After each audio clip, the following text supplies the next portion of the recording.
Bom, pessoal, bom dia a todos e a todas. Sempre um prazer estar aqui na casa novamente, estar aqui com vocês hoje. Como eu falei na nossa primeira aula, no dia 13, a ideia aqui desse curso é trazer realmente os principais temas do momento, os temas quentes no setor de seguros e resseguros, né? Na minha aula, a gente teve um overview sobre várias regras do regulador. E naquela ocasião, falei para vocês que um dos pontos principais agora da regulação em seguros é justamente os aspectos de ASG no setor de seguros e resseguros. Recentemente, nós tivemos a publicação da Circular 666 de 2022, eu não gosto nem de falar o nome, porque eu sou um pouco supersticiosa, confesso.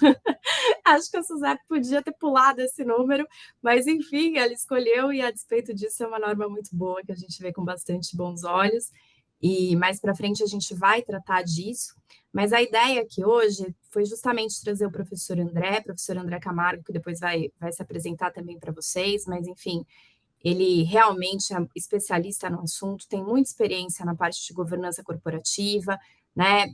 Tem pós-doutorado, é um professor em diversas universidades de ensino superior, meu sócio, então realmente é uma pessoa que vai abrilhantar aqui e dar uma visão sobre o tema, né? Qual que é a ideia da aula de hoje? Vai falar um pouquinho de ASG, vai ter um foco na parte de governança corporativa, que a gente sabe que é muito caro para o nosso setor, inclusive considerando a resolução 416, né, que trata justamente da questão de gestão de riscos e de toda a estrutura, a própria 666 traz isso, a gente vai ver mais para frente também, mas é muito importante o olhar dele, porque esse tema, ele não é novo necessariamente no nosso setor, né, ele vem com uma norma que acaba consolidando em uma única regra algo que já, de certo modo, já vinha sendo objeto de atenção, como não poderia deixar de ser, por parte das supervisionadas, mas é algo que em outros setores a gente pode dizer que talvez já tivesse um pouco mais avançado, enfim, como é que a gente está olhando para isso agora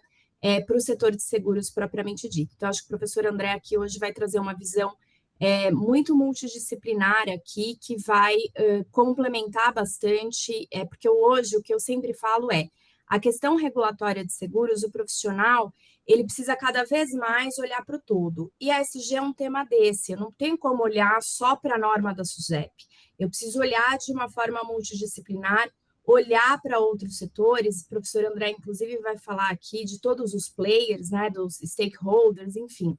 Então, acho que vai ser bastante rico para que a gente tenha essa experiência, essa noção geral de ASG, para depois, sim, entrarmos aqui na questão da 666 da nossa circular.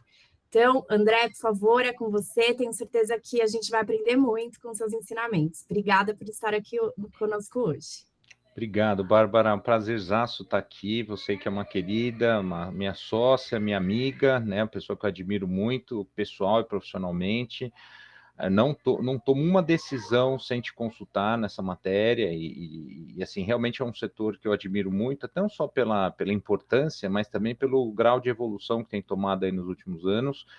Essa conexão, né, do mundo ESG com seguros é praticamente umbilical, né, seja pela essência do setor, seja pela importância do tema ESG. Então, o convite que a Bárbara nos fez, né, e a OAB nos fez aí para estar aqui, é mais para agregar e, claro, não invadir competências. Eu não sou da área de seguros, mas eu acabo vivendo um pouco os setores para justamente trazer um pouco dessa visão aí, dessa nova fase da governança, que é o mundo do ASG ou ESG, como queiram. E aí a Bárbara pega carona onde eu parar e vai trazer aí um pouco já transbordando para dentro do setor de vocês. Então, a gente combinou aqui de fazer uma dobradinha em algum momento, ela passa, né, na segunda parte da nossa conversa, para trazer essa visão já transbordando para essa regulação mais recente, inclusive, do setor de seguros. Eu queria também deixar todo mundo à vontade para escrever aqui no chat, para interagir com a gente. Acho que é importante que a gente não fique num monólogo aqui. Já vi que o pessoal está escrevendo aqui, então estou lendo o chat. A gente achou um jeito aqui de tanto fazer a apresentação quanto ler vocês. Eu estou super à disposição aqui para interagir. E a Bárbara, não sei se vocês têm essa noção, mas nós aprendemos tanto ou mais do que vocês. Quem está aqui Esse é o segredo de quem dá aula também. Eu tenho essa vida dupla como a Bárbara, a gente dá aula também e é advogado. Então, a gente, né, esse nosso segredo aqui é que a gente aprende tanto quanto vocês, e é uma alegria estar aqui, uma honra. Agradeço também a ESA, a OAB, por essa oportunidade. E esse material vai estar franqueado a vocês, tá? Eu passei já para a Bárbara também para ela canalizar aí junto à coordenação, então esse material aí não tenha dúvidas, vai estar com vocês, então não se preocupem em ficar anotando também, esse material vai chegar em vocês aí, tem bastante coisa, eu não vou ficar lendo linearmente, mas a ideia aqui é que vocês tenham um material de apoio. No final tem bastante referências também, webinars, tem textos, tem uma série de materiais para leitura, para caso vocês queiram se aprofundar um pouco mais sobre o tema. Então, começando aqui a nossa jornada, o curso de vocês tem essa estrutura, né? Eu sou um dos convidados aqui, um dos instrutores, professores. Nós estamos aqui nesse meio, né, de curso para falar sobre ESG ou ASG, né, na versão em língua portuguesa, que é falar sobre essa nova fase da governança corporativa, que a gente batizou aí nos nossos estudos como quinta fase dessa leitura das organizações, né? Ambiental, social, governança ou environmental, social and governance. A gente vai explicar o que isso significa e nessa leitura do mundo dos seguros, como é que isso chegou no setor aí de vocês, tá? Então, essa contextualização que a Bárbara apresentou e aí que a gente chega, né, a gente aterriza aqui neste momento, no dia 20 de setembro, né, nesta data. Qual que é a grande sacada da governança corporativa da atualidade? Eu não vou ficar me apresentando aqui, porque realmente não faz muito sentido, mas a minha vida é governança corporativa. A minha origem é societária, né? Eu venho aí do mundo mais formal, jurídico, e eu fui aprendendo, gente, e quem trabalha em jurídico interno, quem trabalha em organizações, já percebeu que não basta a gente hoje ser eficiente. As organizações hoje não bastam ela fazer, né, resultado, né, ser lucrativa, redução de custos, né, você ter uma produtividade alta. Você também tem que cumprir o que a legislação e a regulação determinam. E mais recentemente, colocou-se na nossa lista de to-dos que a gente tem que também fazer o certo. A soma desses três valores, né, eficiência, legalidade e integridade, é o que a governança pede das organizações modernas. Ou seja, toda vez que a gente chega numa seguradora, toda vez que a gente chega numa escola, toda vez que a gente chega num escritório de advocacia, o que o stakeholder quer, aquela parte interessada, que nós vamos ver o que é isso, ela espera credibilidade, espera legitimidade. Eu preciso confiar que aquela organização está tomando as melhores decisões, que os produtos e serviços são os mais bem pensados, os mais bem endereçados para aquela coletividade que está confiando naquela organização. Então, é mais do que um resultado, é uma experiência, é uma confiança que eu estou aportando. Essa leitura, pessoal, ela pode parecer politicamente correta, ela pode parecer romântica, ela pode parecer um discurso, ela pode parecer aquela discussão que a gente faz nas empresas, né, de propósito, missão, valores, pode ser um negócio totalmente, assim, totalmente fora de um contexto e fora de uma tangibilidade. Mas é isso que inspira hoje a chamada governança corporativa moderna.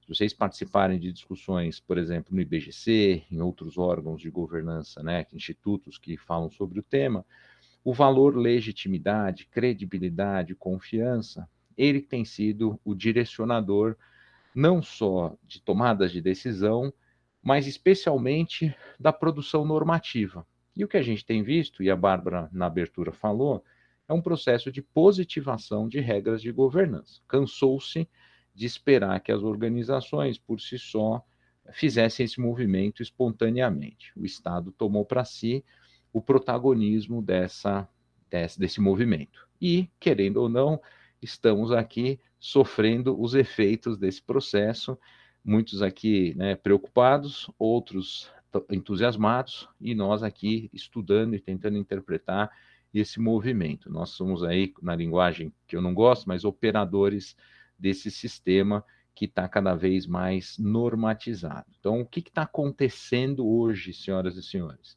É um processo de normatização, positivação do que os senhores estão vendo aí na tela, que é como tornar organizações mais confiáveis, tá? E isso, para quem tem formação jurídica, eu acredito que, se não todos, né, quase todos aqui da sala têm, a gente tem um desafio, porque para nós basta cumprir o que está na norma, que o nosso cliente já estaria satisfeito. Isso é um desafio para todos que têm aí a OAB, né, nosso instrumento de trabalho.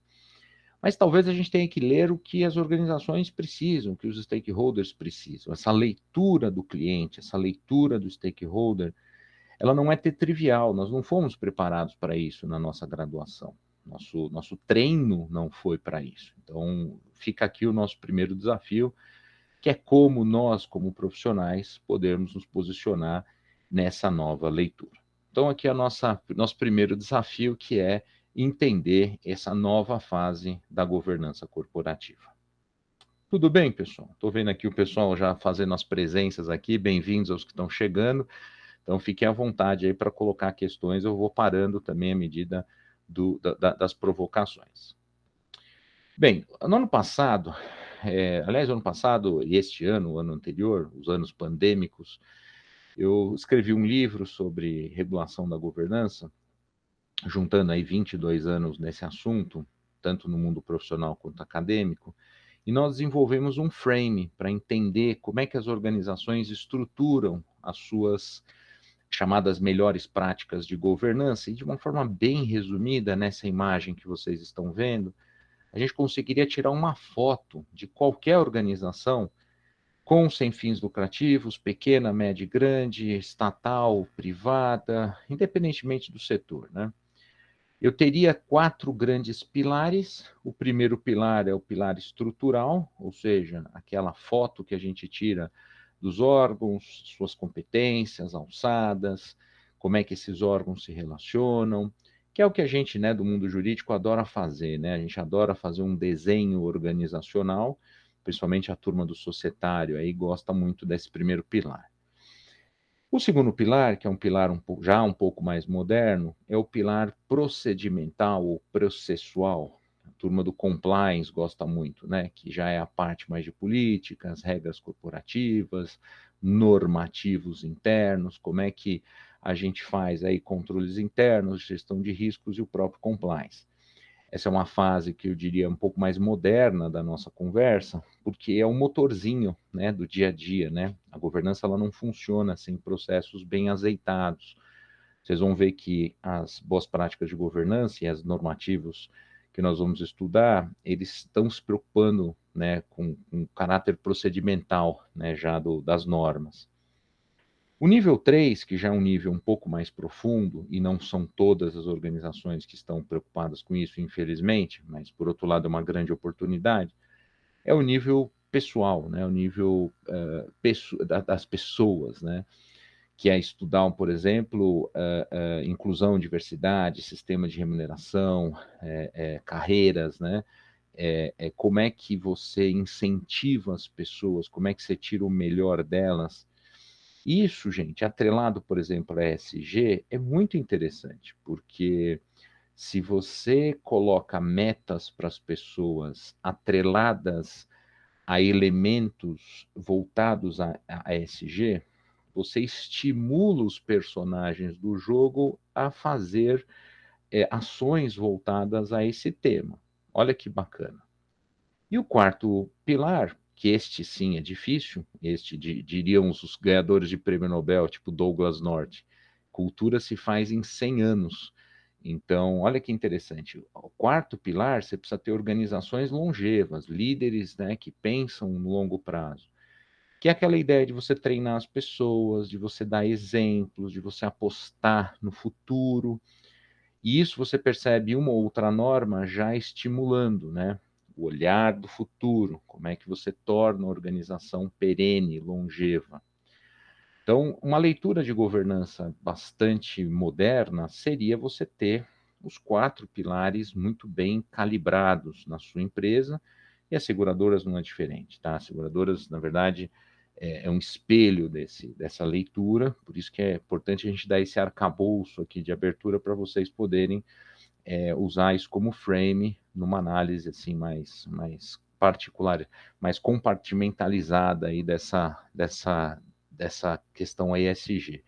Eu não gosto de ler ESG sobre o ponto de vista marqueteiro, né, que é o que se vende muito aí. Eu gosto de olhar muito sobre o ponto de vista técnico, né, e a gente tentou, né, montar esse frame para ajudar vocês a, inclusive, avaliarem, né, vocês que, as seguradoras avaliam os outros, né, o exercício de uma seguradora parte de uma avaliação de riscos, né, ele não é só de si próprio, né, que as regras são para si, mas as regras também forçam vocês a avaliarem terceiros. Então, esse frame talvez seja interessante para vocês poderem calibrar tanto as regras que recebem, quanto as matrizes de análise de terceiros.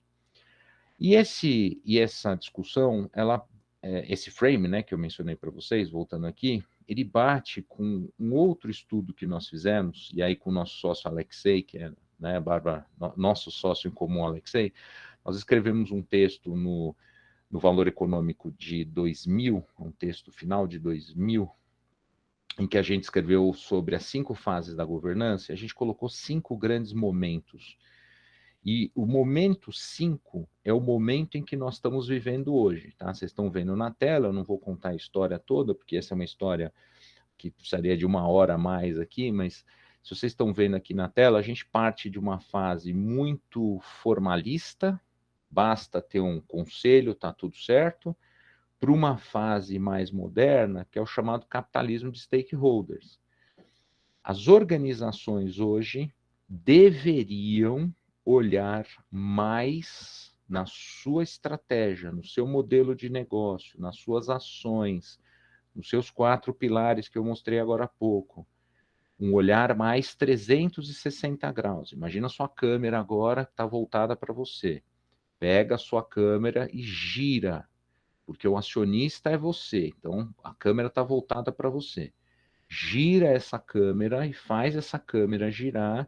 Esse é o exercício do capitalismo stakeholder. Como é que eu capturo todas as imagens e aí sim eu tomo decisões. Isso vale para começar um negócio, para expandir o negócio, para lançar um produto, para decidir sobre uma conduta, para fazer qualquer processo decisório. Isto não é intuitivo, isto precisa ser induzido. E isso é induzido por quem? Pelo mercado. Só que em 2019, o que acontece? O que acontece de fenômeno que muda o patamar dessa discussão? Quem começa a falar firme sobre isso é uma gestora de recursos chamada BlackRock. A BlackRock, que é considerada uma das maiores gestoras de recursos do mundo, o seu líder maior, na sua carta anual, Larry Fink, fala justamente que o propósito das empresas deveria ser considerar a visão dos stakeholders, de uma maneira bem resumida. Antes, esta fala vinha de acadêmicos, antes desta fala vinha de pessoas que militavam, por exemplo, em favor de direitos humanos, militavam em favor do meio ambiente, tinham agendas, querendo ou não, tinham vieses, e que eram mal interpretadas e até acusadas, né, pelos seus vieses. Só que agora quem passa a falar sobre isso, do ano de 2019, antes da pandemia, passa a ser alguém que tem o cheque na mão, o Pix na mão, o dinheiro na mão. E isto, que já vinha sendo um movimento em diversos setores, mas com vozes muito, digamos assim, tímidas, passa a ser uma visão bastante forte. E, pessoal, tsunami, uma loucura, passa a ser uma discussão sem freios no mundo inteiro. E a pandemia nada mais faz do que acelera esta discussão, justamente porque escancara que as organizações precisam cuidar das pessoas, precisa pensar nos impactos climáticos de meio ambiente e precisa ter uma governança resiliente, uma governança que, na linguagem do Nicolas Taleb, que eu acho que muitos conhecem dos livros, é antifrágil, ou seja, eu tenho que ter organizações que resistam a crises, que não só resistam, mas que fiquem melhores a crises. Você imagina uma seguradora que tem por objetivo gerir ou criar produtos que mitiguem riscos de terceiros. Você ter o desafio de, num momento em que riscos sobem, momentos em que eventos novos surgem à mesa, a sua capacidade de rapidamente exercer papéis novos, ler esse ambiente novo e trazer soluções à altura. Bem, alguns mercados, como o de vocês, foram totalmente desafiados a trazer soluções extremamente eficazes sem romper com a segurança regulatória que isso demanda. Então, olha que interessante. A governança, que é no conceito mais simples possível, eu vou até escrever no chat aqui, o sistema de relacionamentos de longo prazo. A gente pode colocar aqui como um grande, digamos, grande conceito aí da governança, né? O sistema de relacionamentos de longo prazo. A gente tem, né? O conceito é gigantesco, né? Se você for olhar o conceito do IBGC, ele realmente é monstruoso, mas o sistema de relacionamento de longo prazo, você aumentou o número de stakeholders, você aumenta o grau de complexidade. Então, esse sistema precisa ser revisto, ele precisa ser repactuado, e eu preciso ter as lideranças mais treinadas e mais orientadas a esse novo olhar. Tudo bem, gente, por enquanto? Tudo certo? Então, uma parada aqui estratégica antes da gente evoluir. Tudo certo. Quer parar para tomar água, André? Fica à vontade. Que Não, eu sou treinado para andar no deserto por horas, hein, pessoal? Então, faço aqui a pausa, vamos comentários aí. Hoje em dia eu brinco que no online o professor não tem direito de tomar uma aguinha. A gente tem aqui a gente tem uma, como é que chama? Uma missão aqui que é cumprir o horário, hein, pessoal? Vocês têm a missão aí de nos interromper também. Tudo bem, gente? Então, a gente tem aqui o nosso e agora minha apresentação travou, né? Só porque eu falei aqui, ela deu uma emoção aqui para a gente. Vocês estão vendo aqui, né? A apresentação. Para vocês não travou, né? Ficou no slide das 5 fases da governança. Então tá certo. Agora destravou. Agora voltou. Andou, né? Andou sim, obrigada. Ela deu uma travada aqui com emoção. O programa ao vivo, hein, pessoal? Foi combinado. Eu falo, já chamar, a Bárbara entrou, destravou na hora. Bem, pessoal, então o que é esta visão stakeholder, né? Stakeholder, eu falei da câmara que gira, tal, mas no fundo é técnica essa visão, né?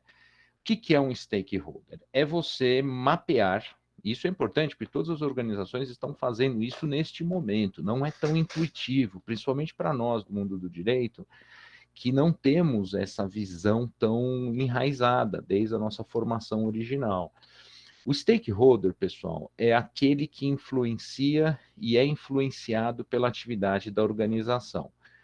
Vamos pegar aí vocês na atividade securitária. Inclui também, né? Inclusive, vocês podem considerar aqueles que não são clientes de vocês, aqueles que não estão na carteira de vocês, potenciais. Então, hoje a gente consegue incluir, né, no grupo de stakeholders, por exemplo, se você atua no ambiente virtual, se você atua... Hoje a internet alcança uma infinidade de pessoas. Hoje a gente consegue ter um impacto indeterminado nas pessoas. Então, o número de stakeholders hoje de qualquer organização, ele tende ao infinito, tá? Ele tende a você não ter mais aquela limitação que se tinha de até o brinco que até o CAD está com dificuldade de fazer contagem né, de antigo market share, né? Que antigamente a gente fazia o teste na padaria, né? Até onde o cliente vai para comprar o pão, né? Que era o famoso teste antigo, né? De raio, né? Não tem mais isso. No mundo virtual, a gente consegue ter uma capacidade de alcance que nunca antes se teve notícia. Então, essa visão de amplitude também tá bem maior. A própria parte de meio ambiente, questões climáticas, se você considerar isso também, gente, o número de stakeholders ele passa a ser muito grande. Em matéria de responsabilidade, instituições financeiras, seguradoras, se vocês levarem isso a ferro e fogo, é como se a gente estivesse dando, entre aspas, uma arma para todos que usam o nosso produto, né? Porque a partir do momento que você potencializa um stakeholder, então imaginem, você tá dando uma força para um stakeholder, muitas vezes, para agir de acordo, não de acordo com a lei ou de acordo com alguma orientação. Então, vejam a responsabilidade que a gente tem perante stakeholders, como ela está crescendo na mesma medida. Então, o stakeholder é um elemento importante das organizações, e hoje a competitividade das organizações também é medida pelo grau de relacionamento que você tem com esses stakeholders. Hoje, não é só pela qualidade de produtos e serviços que vocês se diferenciam. A diferenciação se dá muito especialmente pela experiência que você dá para os stakeholders. A Bárbara e eu estávamos discutindo isso, né? A gente estava falando isso lá no escritório esses dias, né? Qual é o valor da experiência, né? Que se tem um cliente, né? Isso é o que as empresas estão buscando. A gente quer, né, a valorização de um cliente, quando a gente pega um avião, né, a sensação que a gente quer ter, a gente até paga mais por uma empresa com governança. Eu não preciso trabalhar preço. Eu até invisto mais, né? A gente tem estudos em governança que falam que as pessoas até aceitam ganhar menos em empresas que têm muita governança, justamente pela essa gestão superior dos recursos humanos. Então, hoje a gente está falando de ESG, mas a gente está falando de governança na veia. Como é que eu faço a organização ter esta credibilidade junto aos seus stakeholders? E essa grande diferença, ela vem andando na história. Então, não é uma coisa que o Larry Fink fez um estalo de dedos em 2019. Isto vem acontecendo numa jornada sequencial nos últimos tempos. Então, eu trouxe aqui algumas referências bastante interessantes. Tem um professor da USP, o professor Cláudio Pinheiro, tem um livro muito bacana sobre responsabilidade social, que, com outros nomes, esse assunto já foi tratado com outras roupas antigamente. Então, o Cláudio fala uma coisa interessante, que ele falava de responsabilidade social, isso 10 anos atrás, que ele fala que as organizações estão cada vez mais direcionadas a atender as expectativas dos stakeholders, e isso começa a fazer parte da estratégia. E ele já quebrava na tese dele há 4 dimensões da responsabilidade social. Ele dizia que tem uma parte econômica, que precisa trazer retorno, tem uma questão legal, que é a nossa, né? Precisa cumprir o que manda a lei, ética, porque é o certo a fazer, mas existe também uma dimensão discricionária.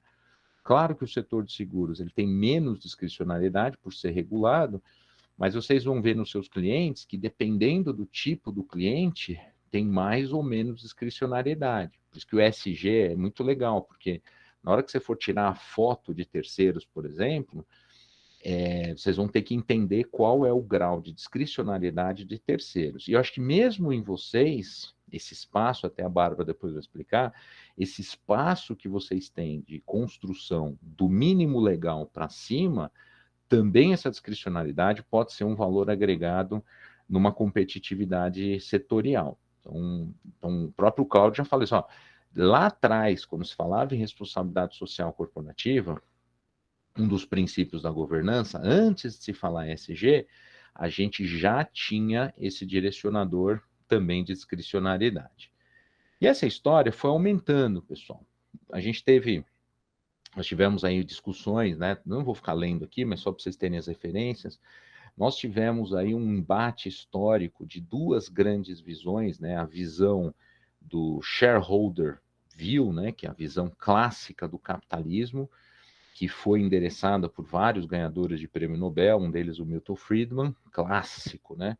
Sugiro vocês lerem, que olhava muito o acionista, e ele tem textos fortes dizendo que a responsabilidade, né, social de uma organização é dar lucro o tempo todo. E isso foi muito contestado, por quê? Porque dar lucro o tempo todo, você pode sacrificar os stakeholders no meio do caminho. E tem um quê de verdade, porque você, ao fazer essa pressão, né, por resultado, você pode querer fazer a qualquer custo, de qualquer forma. E a própria regulação, ela demonstra que existe, né, um peso, né, um equilíbrio necessário nesse processo. O ano mais importante regulatório para ESG no mundo foi o ano de 2015, tá? Para referências históricas aí de vocês, e isso tem muito a ver com a regulação que veio para o Brasil, que nós já vamos mostrar, que é a 2015, quando a ONU ela apresentou para o mundo e foi discutida a chamada Agenda 2030, que na época parecia distante, agora estamos chegando perto, que são os famosos as 17 ODS, né, os Objetivos de Desenvolvimento Sustentável. Que, by the way, todo mundo me pergunta, viu, Bárbara, nos clientes, os projetos, pergunta para a Clara também, nossa sócia de direitos humanos, todo mundo é questionado, Alexei, quais são os melhores critérios hoje para ESG? Assim, a gente gira e volta aqui nas ODS. Gente, aqui é tiro e quedas. Você colocar indicadores e métricas atreladas às ODS, pessoal, não tem erro. É claro que elas são genéricas, é claro que dá para você refinar, tem vários indicadores mais, assim, mais desenvolvidos, mais recentes, mas daqui, gente, o que essas ODS sugerem? Que você tenha direcionadores nesses 17 sentidos. E olha que interessante. Estamos falando de coisas que vão de pobreza, fome, saúde, bem-estar, educação, igualdade, água, energia, trabalho decente. Estão falando de infraestrutura, redução de desigualdades. Estão falando de coisas que têm a ver com o Estado e coisas que têm a ver com empresas. Consumo responsável, mudança climática, a vida terrestre, vida na água. Então, assim, tem coisas que não se aplicam a gente, mas tem coisas que se aplicam sim à indústria de vocês. Como atrelar isso é a pergunta que caiu no colo de todo mundo em 2015. E querendo ou não, pessoal, é a discussão de como ter um mundo melhor. Né? Você pode dizer, você está sendo muito romântico. Posso ser, vocês podem até achar, mas é um direcionador mundial. Né? A gente tem aí um direcionador mundial. Alguns puxam mais, puxam a menos, e toda a legislação que veio a partir daí, pessoal, tem algum link com esse tipo de orientação mais mundial. Então, a grande explicação de boa parte dessa legislação que está surgindo, essa regulação, estaria direcionada a essa Agenda 2030. O ESG ganha muita força em 2015 com essa agenda e 2019 com a fala do Larry Fink, lá, o gestor da BlackRock. Então, o ESG ele passa a um patamar superior nesse momento, e hoje se discute coisas do tipo foco. Eu preciso hoje dar um foco para as organizações, eu preciso colocar isso como prioritário. Então, hoje a gente tem visto pautas de conselho de diretoria, como a gente coloca o tema. Será que eu coloco um comitê? Será que eu coloco uma diretoria? Então, nós vamos ver daqui a pouquinho, né? Os normativos vão estimular a gente a mexer naqueles pilares de governança, né? Como é que eu me relaciono com o tema? Como é que eu me relaciono com os stakeholders? Como é que eu pego questões de curto prazo e jogo para o longo prazo? Como é que eu sistematizo os assuntos? As coisas estão meio soltas nas empresas. Como é que eu bloco? Como é que eu junto os projetos? Como é que eu dou coerência, né, discurso e prática? Eu trabalho muito com grupos de estudo, a Bárbara sabe, lá no IBGC. Então, às vezes, a gente é chamado para orientar grupos de estudo, né, organizar, para a gente comentar projetos de lei, desde a época lá do 2015. Então, a gente sempre força, olha, as empresas têm que ter consistência, têm que ter coerência.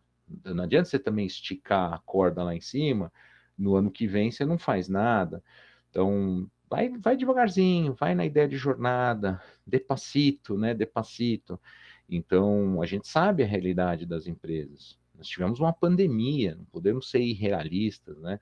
Não podemos simplesmente esticar uma corda, tem custos, né?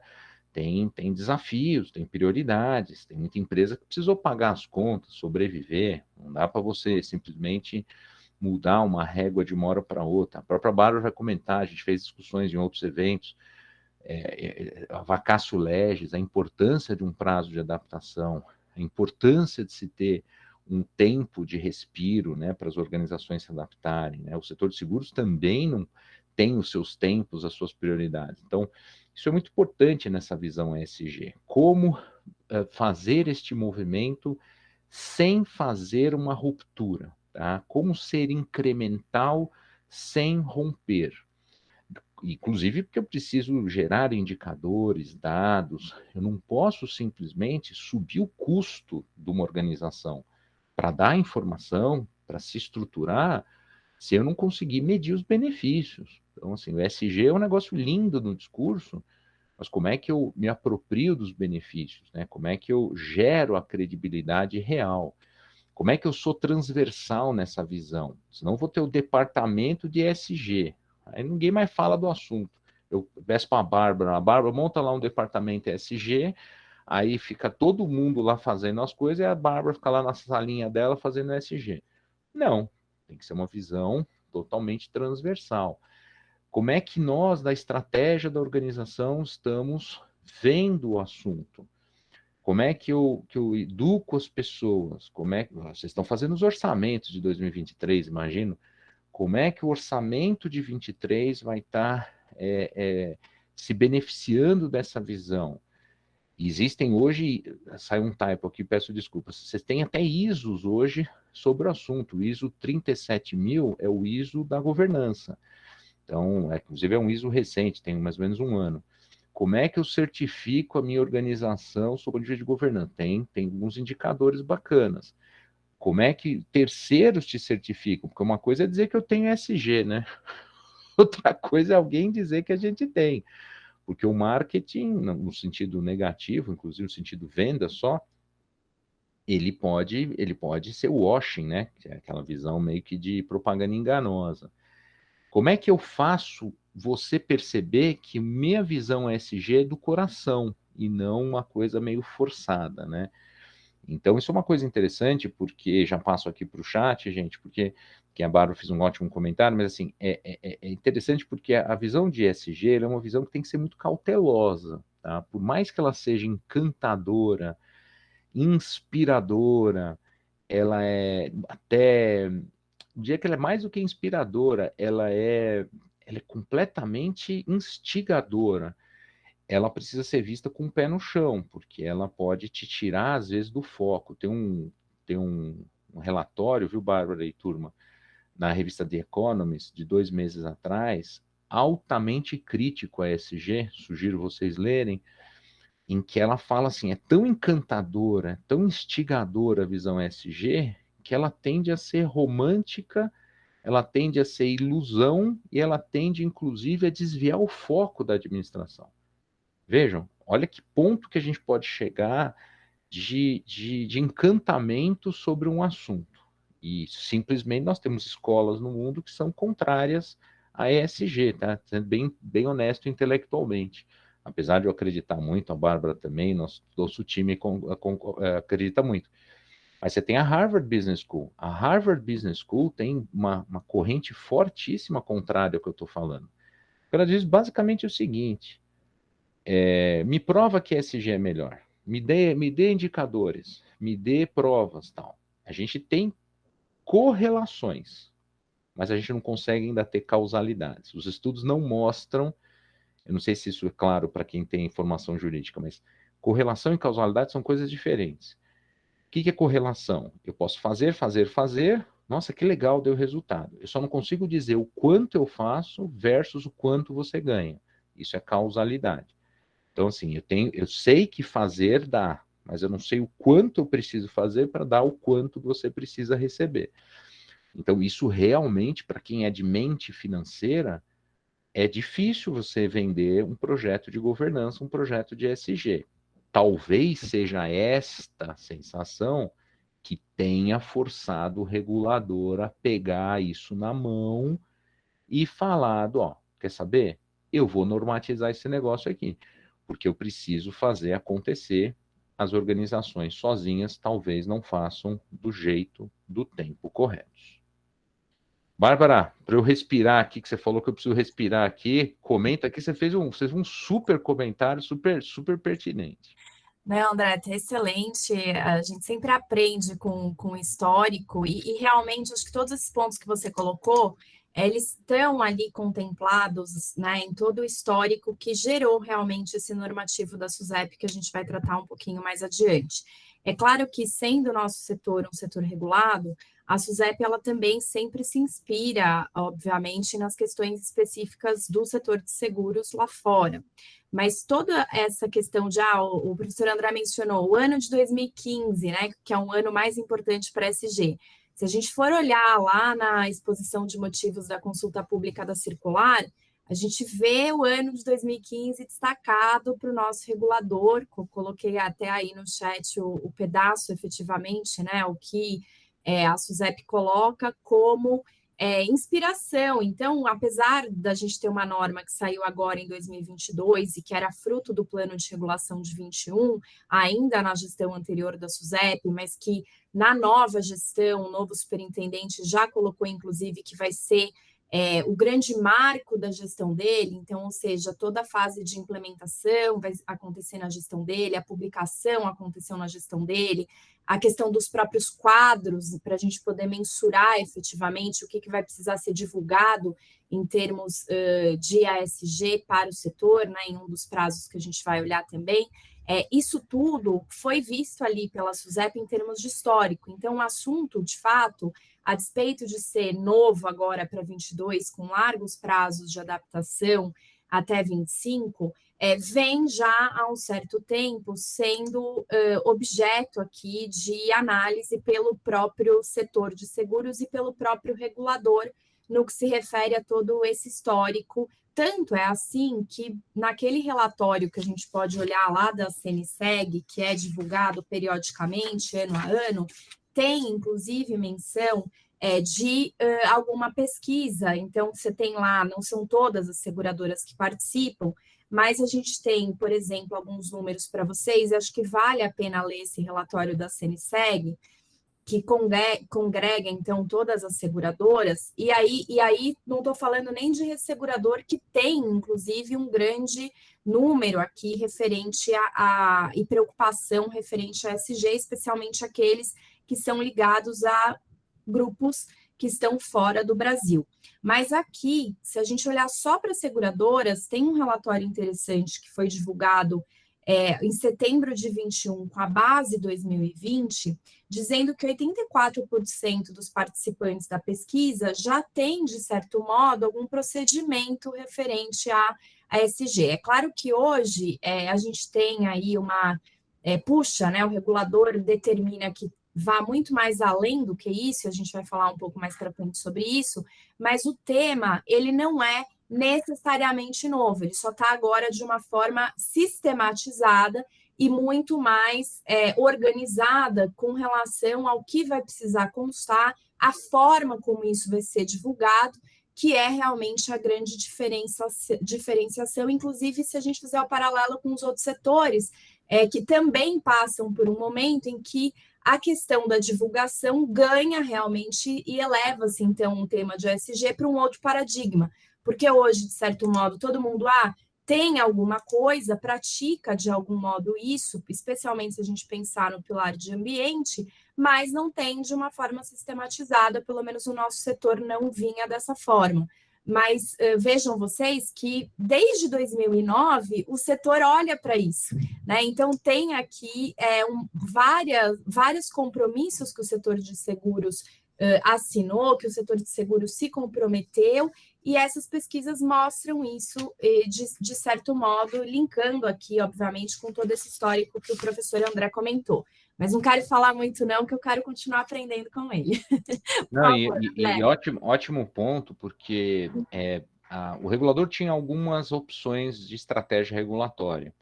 Uma delas, que foi a que ele tomou, que vocês vão ver, pessoal, que é também aprender com o mercado, que é, primeiro, vamos saber o que vocês estão fazendo. Isso vocês vão ver que foi o norte inicial, e imagino que o próximo seja, vamos tocar um pouco nos mínimos que você precisa ter em cada uma dessas frentes. Então, a gente está vendo um início de um processo. O setor de seguro já tinha preocupações, outros setores também, mercado financeiro, mercado de capitais, mas a gente percebe uma primeira onda de sistematização, como a Bárbara falou, que é vamos organizar a informação primeiro.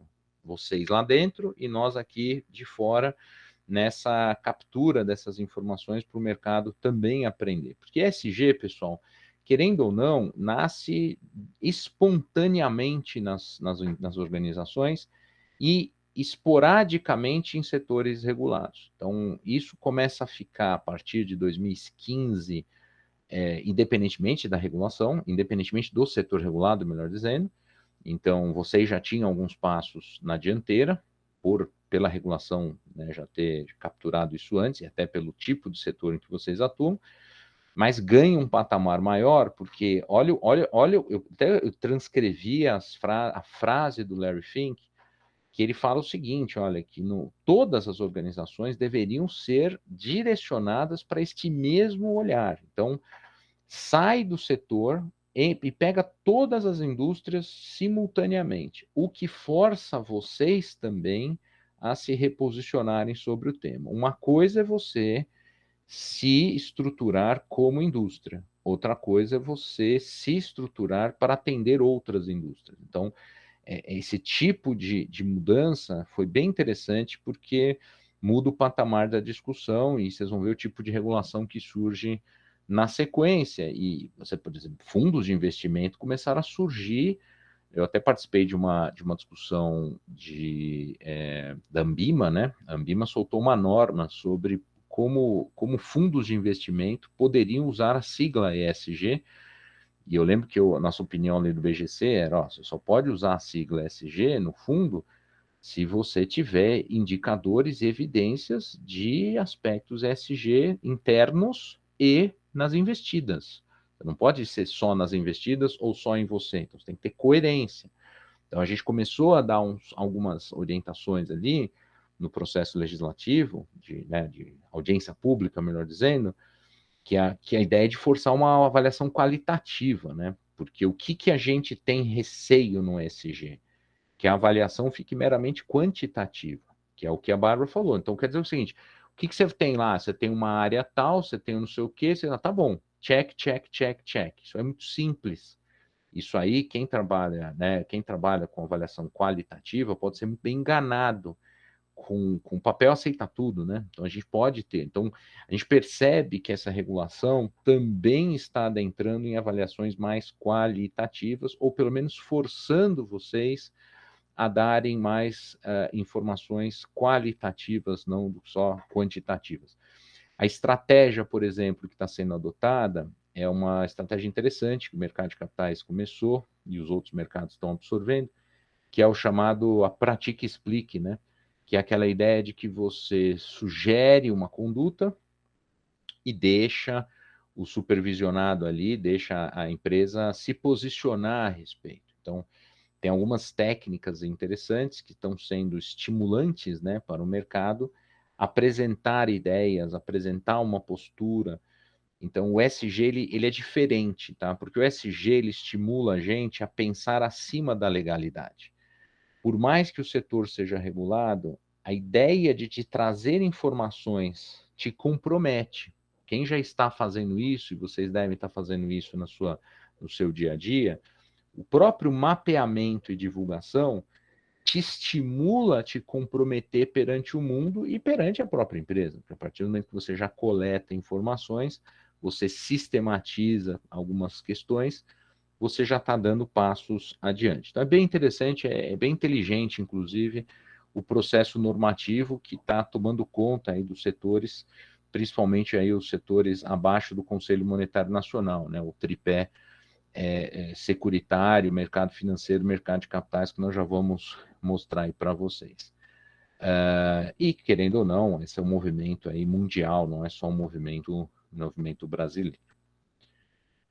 Seguindo aqui, eu não vou ficar lendo todas as fases, vocês vão receber esse material, tá? É só para dar essa noção aí de sequência. A pandemia deu uma acelerada, como eu disse, em todas as discussões ESG, impressionante. Eu estudo o assunto há mais de 20 anos, mas eu realmente fiquei impressionado. A gente está muito impressionado com a velocidade desse assunto. Acho que muitas discussões estão exageradas até. Há técnicas, vocês tomem muito cuidado, tudo que vocês lerem, tudo que vocês estão apropriando, tem muito washing, né? Tem muita coisa falada para divulgação, né? menos essência sobre o assunto. Eu faria esse alerta aí para muitos de vocês. Tem muita coisa confundindo termos, então, por exemplo, investimento responsável, sustentável, de impacto, isso não é necessariamente ESG, tá? Essa ideia está dentro do ESG, mas ESG é mais uma visão do negócio do que um investimento propriamente dito. Não é filantropia também, hein, pessoal? Então, muita gente confunde ESG com filantropia. Então, assim, são coisas que conversam, estão na mesma família, vamos dizer assim, estão no mesmo grupo familiar. Mas ESG é uma forma de enxergar o papel da organização. E essa forma de enxergar tem, sim, tem a visão da eficiência, como eu mostrei para vocês. Tem a visão ali da legalidade. Tem a visão, sim, da integridade. Mas tem a visão de credibilidade. Eu preciso jogar a credibilidade, porque senão os stakeholders não vão confiar naquela organização. Tem a ver com planejamento estratégico. Eu preciso fazer um planejamento estratégico, tem que ter o ESG no meio. Eu não posso fazer um planejamento estratégico para... A gente fez um trabalho, a Bárbara sabe, a gente tem um trabalho no escritório que a gente fez um planejamento ESG para uma empresa em recuperação judicial, que foi um negócio espetacular. Ela hoje está viva por conta desse projeto. Não é simples já sair vendendo unidades lá para ganhar. Não, isso aí é um planejamento jurídico de caixa. Não, ela sai com outra vida, outro olhar do negócio. Ela remodelou-se de dentro para fora. E hoje ela saiu, não só saiu da RJ, como ela está indo super bem. Então, assim, é um outro jeito de olhar, tá? Não é a visão clássica jurídica pura. Por quê, gente? O stakeholder está mais exigente. Vocês estão mais exigentes. Vocês, quando consomem um curso como esse, nós, quando vamos numa lanchonete, nós, quando pegamos um avião, nós, quando compramos, adquirimos, né, viramos clientes de uma seguradora, nós que vamos fazer qualquer consumo, nós, quando vamos trabalhar numa empresa, os nossos advogados, né, Bárbara? As pessoas que vai trabalhar no escritório, parceiros comerciais, os caras estão exigentes. Por que eles estão exigentes? Eles têm mais informação, eles querem ser bem tratados, eles comparam a qualidade, eles querem confiar na gente. Então, isso passa por um reposicionamento institucional. Reputação, pessoal. Nós estamos falando aqui de reputação. Muitos acham que ESG é para salvar o negócio. Pode até ser num caso extremo, mas muitas vezes é para manter longevo o negócio. É para ele aguentar crises, trancos e barrancos. E dá, inclusive, para você antecipar crises. A visão ESG, gente, ela é tão poderosa que eu consigo antecipar mudanças de tendências do consumidor. Se você tiver uma escuta ativa com seus clientes, pessoal, é capaz de você entender a mudança do perfil de consumo. Eu lembro que eu estava fazendo um treinamento numa seguradora, a Bárbara sabe porque é cliente, né? A gente já teve lá dando treinamento. A gente estava falando com eles assim, vocês conseguem antecipar mudanças de tendência? Vocês conseguem entender o que os caras já estão mudando o perfil de consumo só pela escuta dos seus consumidores, numa visita, né? Você consegue entender o que Se isso for parte do seu negócio, você pode até perder uma venda, você pode até fazer... Por quê? Porque você está vendo o negócio lá para frente. Você está, muitas vezes, sacrificando o curto prazo para ganhar no longo prazo. Ferramentas como feedback, ferramentas como follow-up, pós-venda, essas coisas que são do business, como potencializar isso para a visão do longo prazo, né? A Débora está fazendo uma pergunta muito boa, tá, Débora? Obrigado aqui, está no chat. E, aliás, todos convidadíssimos para fazer perguntas. A diferença entre o S de SG e filantropia. Muito bom, Débora. O que é filantropia? A filantropia, ela, e o Brasil tem essas dificuldades, inclusive nos modelos de pessoa jurídica. A filantropia, ela é feita, o modelo de negócio é filantrópico, ou seja, ele é desenhado para não ter fins lucrativos. A filantropia, o desenho dela é para beneficiar o outro. Então, você pega, por exemplo, fundação, associação, organização religiosa, por incrível que pareça, partido político, né? Não vamos falar nisso que dá azar, mas esses modelos são curiosamente para beneficiar outros. O SG não é feito para beneficiar os outros. O SG é para beneficiar a todos, inclusive o investidor, inclusive o que aportou recursos. É uma ideia de você considerar os outros no modelo de negócio. Não sei se eu me fiz claro, Débora. Por isso que não é filantropia. A filantropia é você voltar o negócio para o outro. Ele existe em razão do outro. O ESG é você fazer um negócio tal como mineração. Como é que eu vou fazer mineração? Eu vou fazer mineração respeitando direitos humanos, respeitando o meio ambiente, respeitando isso, tal. Pô, mas isso aí vai ter uma margem baixa, isso aí vai ser, eu tenho que fazer um monte de concessões. Pois é o jogo, faz parte do jogo. Então, assim, mas eu quero fazer filantropia. Talvez não deva fazer mineração com filantropia. Talvez eu tenha que, né? Aí não dá. Eu vou fazer tudo, vou doar toda a produção, vou fazer todo. Então, a gente tem que ver quais modelos são filantrópicos por natureza e quais modelos são ESG por natureza.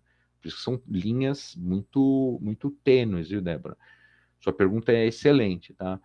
É claro que eu posso ter um grupo empresarial, e acho que seguradoras, né, muitas são, você tem lá um modelo ESG para a parte rentável, e eu tenho um braço filantrópico, uma fundação, uma coisa pendurada no grupo, que se beneficia dessa visão ESG. Eu acho que aí é plenamente compatível, mas é uma unidade filantrópica separada.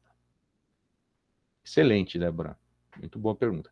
A gente teve um evento, que inclusive está no material aí no final, acho que não deu tempo de pôr o link, acho que não tem, mas vocês podem entrar, acho que no site do escritório. A gente fez um evento recentemente de ESG e terceiro setor, e a gente explica isso bastante, tá? Um evento de 1 hora e pouco, nós fizemos com a nossa sócia Clara, que é de Direitos Humanos, e essa pergunta que a Débora fez veio no evento lá, e bem interessante, a gente conseguiu até detalhar um pouco mais, mas basicamente, Débora, é essa a diferença, tá?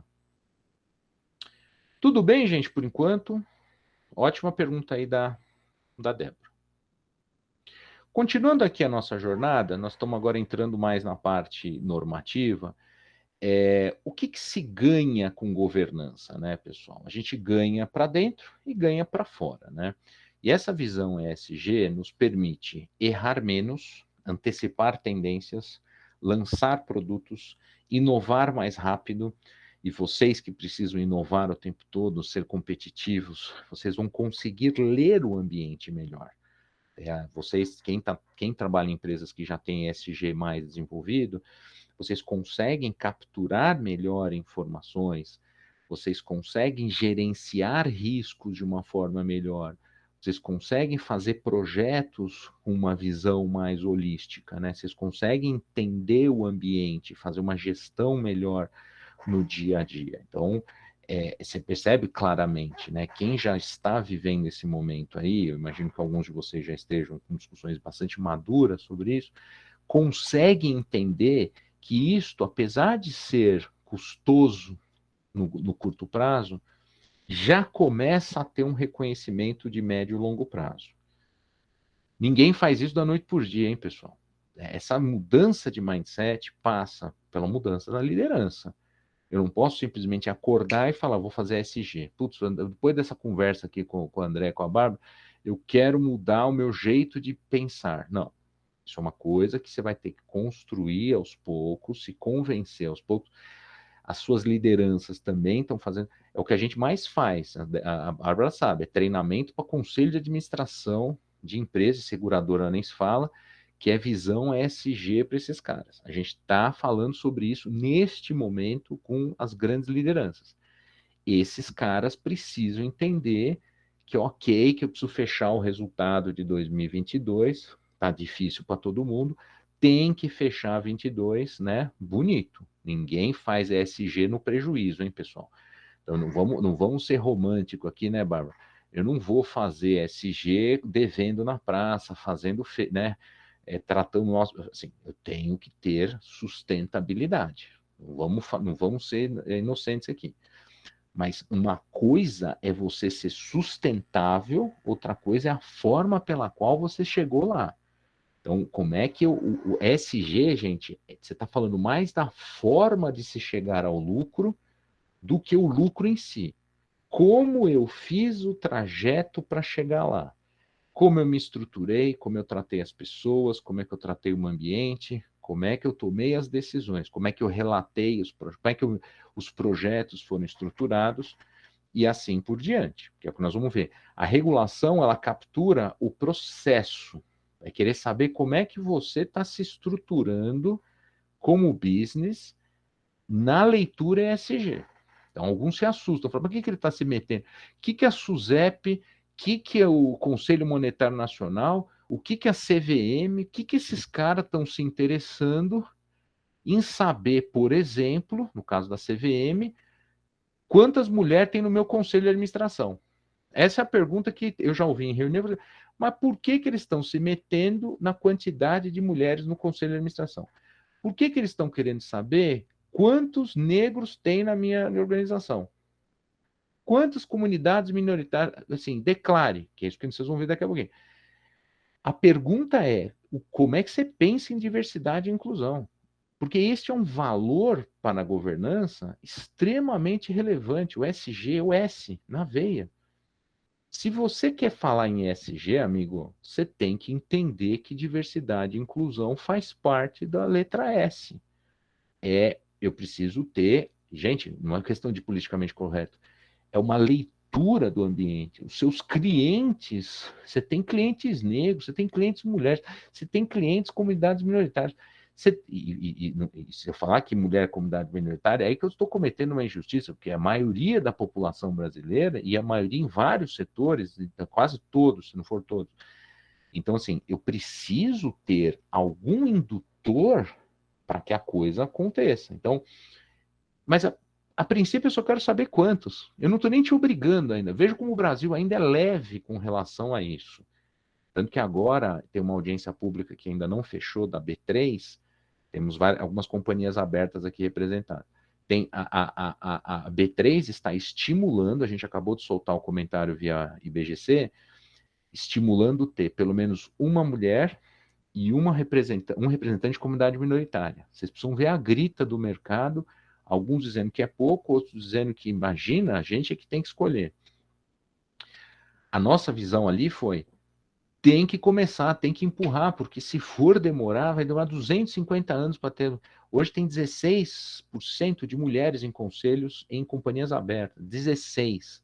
Alguma coisa está errada, hein? Porque só no nosso escritório, né, Bárbara? A maioria das mulheres, hoje com sócias, acho que quase metade, está chegando nisso. No comitê executivo, a maioria. E assim, por que isso não acontece espontaneamente? Então, a gente tem que dar uma André, focada. desculpa te interromper, uma dúvida até com relação a essa consulta pública, porque eu sei que é um tema polêmico, mas eu particularmente sou um pouco crítica ao fato da SUSEP aqui na norma não ter, talvez até tido esse zelo, não ter criado essa polêmica, mas não colocou nada, fala da questão da governança corporativa, fala da questão né, de ter essa preocupação com a organização máxima da sociedade ali, com a administração máxima, olhando para o tema, como você bem colocou, que os conselheiros estão preocupados com isso, mas não tem aí nenhuma regra que incentive. A gente discute muito isso no setor de seguros, a participação feminina em cargos de alta gestão, porque é um pouco do que acontece aqui, de vários setores, né? O nosso escritório é diferente, mas a gente sabe que o setor jurídico, de certo modo, tem muitas mulheres, mas poucas ocupando cargos em alta gestão.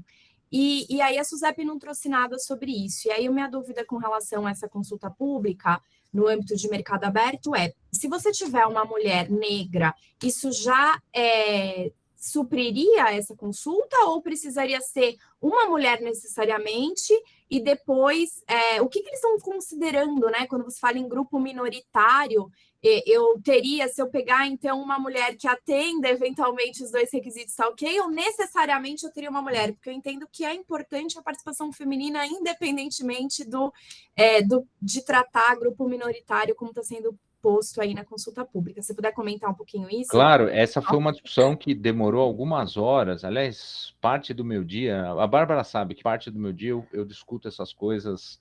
Eu brinco que é o meu pro bono, a minha missão de vida aí, que é discutir assuntos de governança em vários institutos, o IBGC é um deles, e a gente teve aí uma discussão pesada sobre isso, porque eu tendo a ser mais inclusivo e pró-diversidade do que a média, mas eu entendo os argumentos contrários também.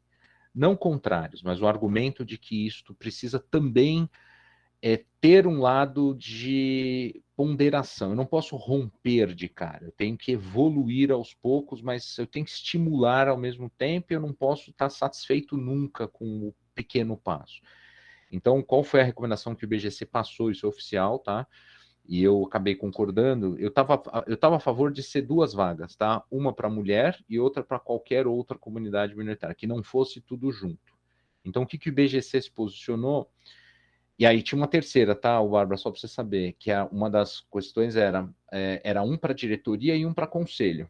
Tá? E aí a gente concordou, depois de uma conversa de 50 pessoas lá, 30 pessoas, não, tinha menos, 30 pessoas, que tem que começar de algum jeito. Então a gente concordou que tivesse 2, mas que a companhia pudesse escolher qual era o andar que pusesse. Então, pelo menos 2, podia ser misturada, né, as características, mas que você pudesse escolher o andar, tá? Então, assim, tem alguma opção, alguma variabilidade, mas então teria que ser 2 pessoas espalhadas nos 2 órgãos. Não sei se a norma vai capturar isso, porque é uma opinião só de um órgão, de uma entidade. Então a gente sugeriu, tá bom, já que vocês estão fazendo várias perguntas, entram 2 e vocês espalham as duas visões, né? Porque na verdade não são características, né? Essas 2 visões em andares. Você pode colocar as 2 no conselho, as 2 na diretoria ou uma em cada. Fique à vontade. O importante é colocar. O importante é começar o processo, Bárbara. Essa foi a visão final, mas a gente não tem poder, né? Quem tem poder ali é a Bolsa, né? Aliás, não é nem a Bolsa, são as 450 e cacetadas companhias abertas que precisam agora deliberar em cima da proposta e parece que tem um número mínimo de quórum para decidir. Legal, interessante, porque isso garante a intersecção, porque realmente você pode ter uma mulher negra, como você disse, em algum cargo, em algum andar, mas necessariamente você então vai estimular e ter um segundo ou uma segunda, né? Ou enfim, até uma pessoa ali também do grupo minoritário.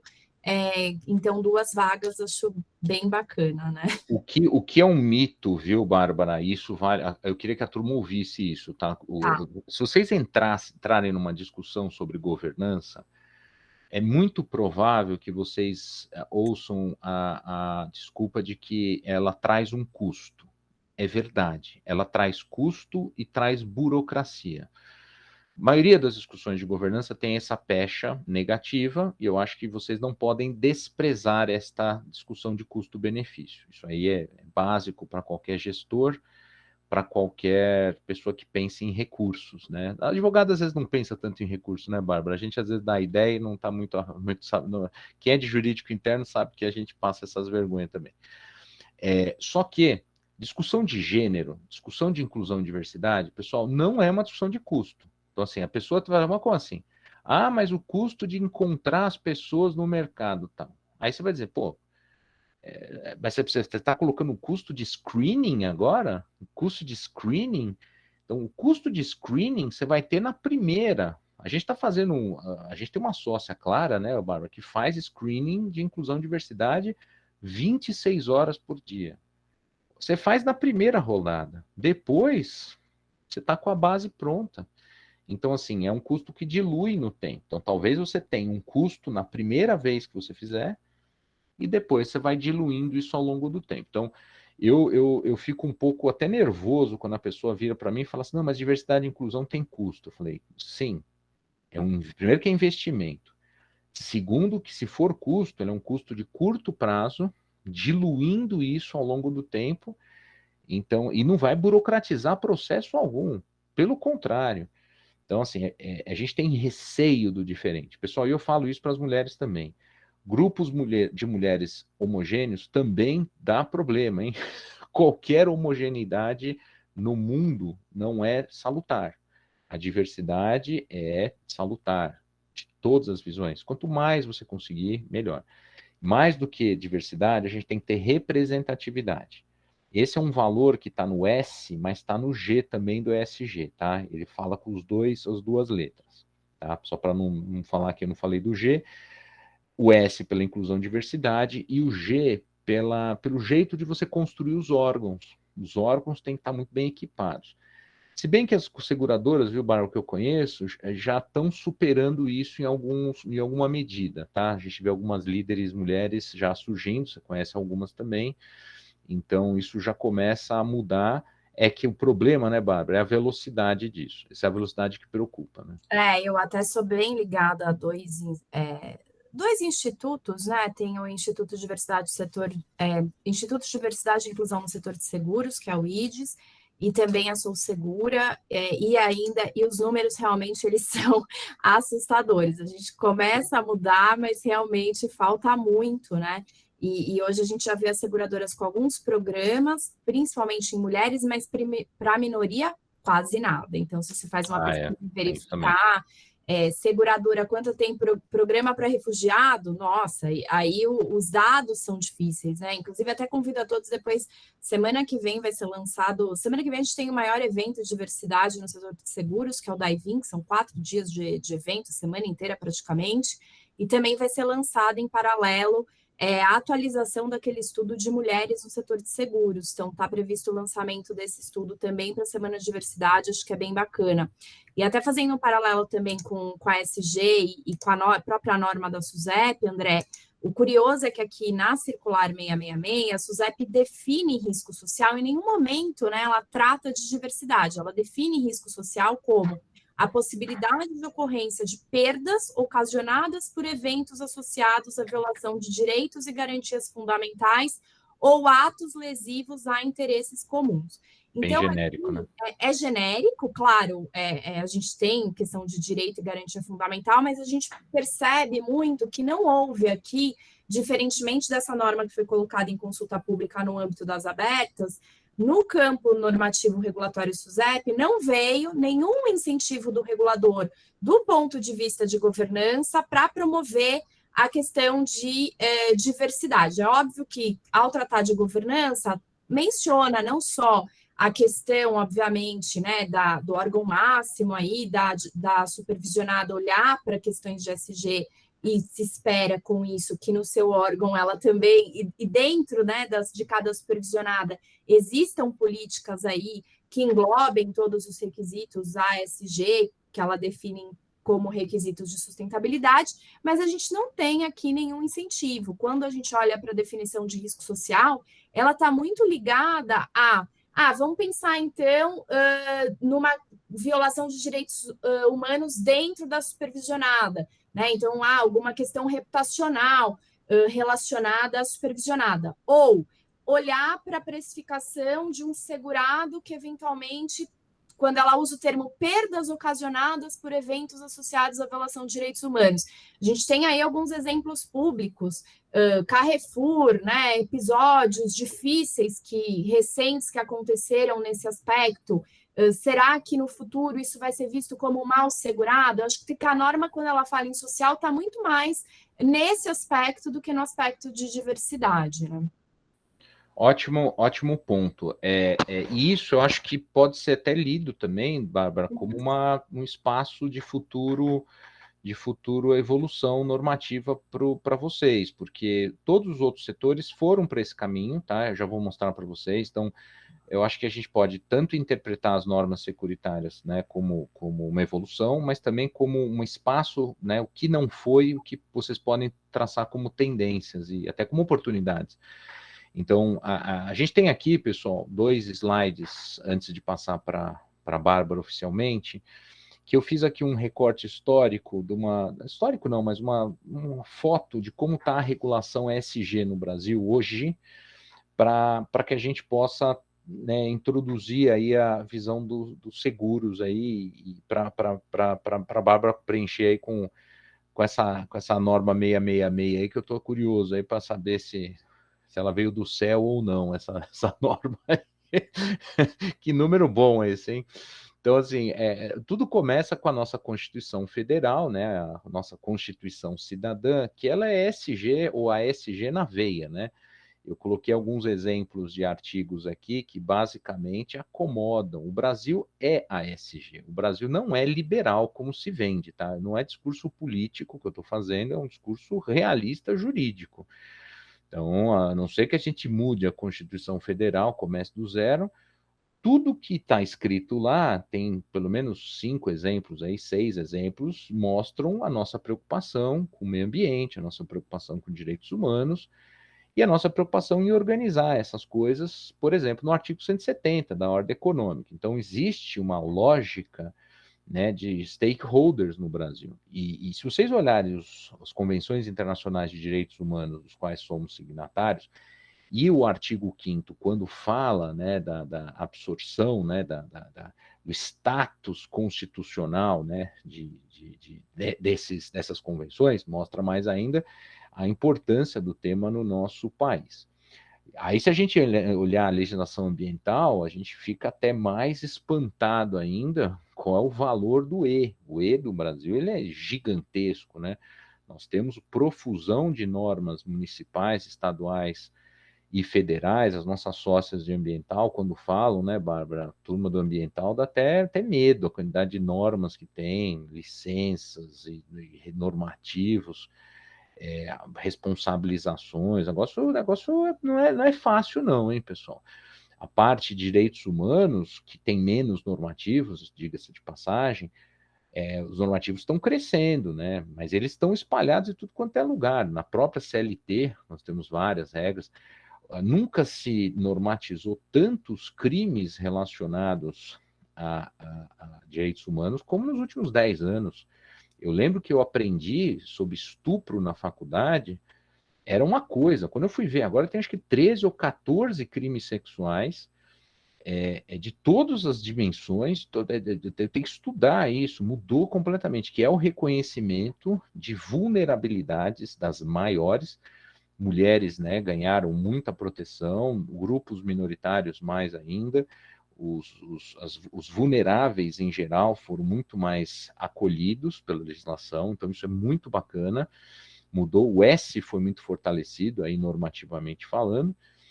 A governança corporativa também foi positivada, dependendo do tipo societário. Nós tivemos várias mudanças, inclusive, na lei das SA. Nós tivemos uma mudança bacana, não sei se vocês acompanharam, a 14195, né, do ano passado, ela coloca como obrigatório nas companhias abertas ter um membro, um conselho independente. Isso é importante, porque você obriga a organização a ter uma visão profissional, né, uma visão externa. Então, assim, você começa a ter o E, o S e o G gradativamente sendo normatizados no nosso país. Então, não é por falta de regra, hein, pessoal? Não é por falta de regra. Mesmo assim, nós tivemos uma profusão de recentes normas no chamado mercado financeiro lato sensu, que é onde estamos aqui. Mercado financeiro, todos sabem, composto aí pelo tripé seguros, mercado financeiro clássico, né, bancário, e mercado de capitais. Então, aqui a gente coloca algumas das normas. Não, a ideia aqui não é ser exaustivo, tá, pessoal? Aqui é só mostrar, por exemplo, as dimensões, né, dessa estratégia regulatória. Que aí vocês vão ver que isso alimenta bastante o que a Bárbara vai dizer, porque o que que o Conselho Monetário Nacional, né, como paizão, né, de vocês, está pensando e está trazendo como lógica. Ou seja, são mudanças recentes, eu acho que isso é importante, é uma onda ESG, e aqui o recorte ele é bem específico, porque assim, primeira, acho que informação, reúna, olha o comando aqui, né, uma resolução 4945. Qual que é a lógica para os players, né, do mercado financeiro, lato sensu?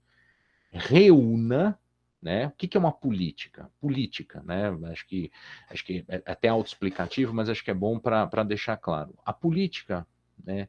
A política ela um normativo que tem por objetivo colocar um padrão mínimo para a organização seguir.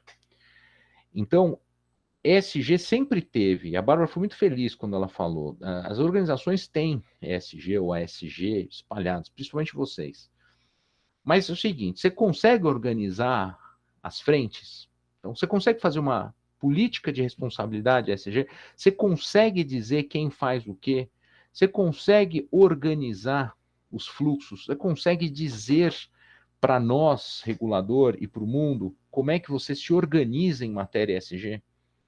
Essa é a primeira das grandes normas que eu queria comentar, mais como tendência do que como detalhe, tá, pessoal? Então, organize-se. Olha que interessante o mindset do regulador. Segundo mindset comando, a sua matriz de riscos considera aspectos ESG?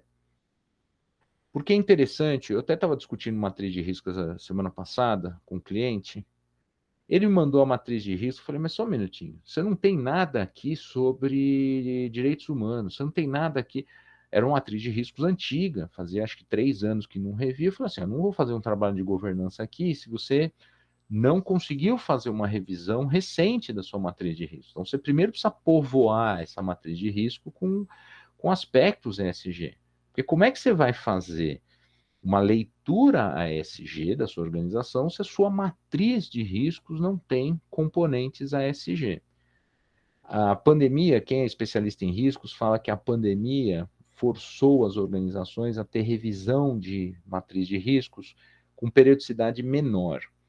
Os especialistas hoje dizem que ou você revisa anualmente ou você revisa assim que tiver um grande evento que justifique. Por exemplo, uma operação de M&A, um lançamento de um superproduto, uma mudança na atividade, sei lá, você está indo para um outro caminho, você abriu uma unidade nova, sei lá, alguma coisa que justifique essa revisão. Antigamente, eu sou dos antigos, aqui a Bárbara também, eu trabalhou 3 em 3 anos, que era matriz de risco. Isso quando a gestão tinha vontade de rever. Agora não. Agora eu tenho uma obrigação de fazer uma matriz de riscos com componentes ESG. Então, passou até essa obrigatoriedade com essas resoluções aí do Conselho Monetário Nacional. Outra estratégia, concessão de crédito. Eu peguei um exemplo aqui, no caso do crédito rural, o Banco Central. Olha que interessante. O sujeito vai receber o crédito, né, para atividade rural. Ele precisa comprovar que tem algumas medidas de prevenção lá, meio ambiente, desmatamento, não sei o que e tal. Aí você vai dizer, como é que ele faz isso? Tem lá os critérios que a resolução coloca. Tem alguma discricionariedade dos bancos? Tem. Não é 100% engessado. Mas é uma forma de você atrelar financiamento com o destinatário fazendo bom uso daquele recurso.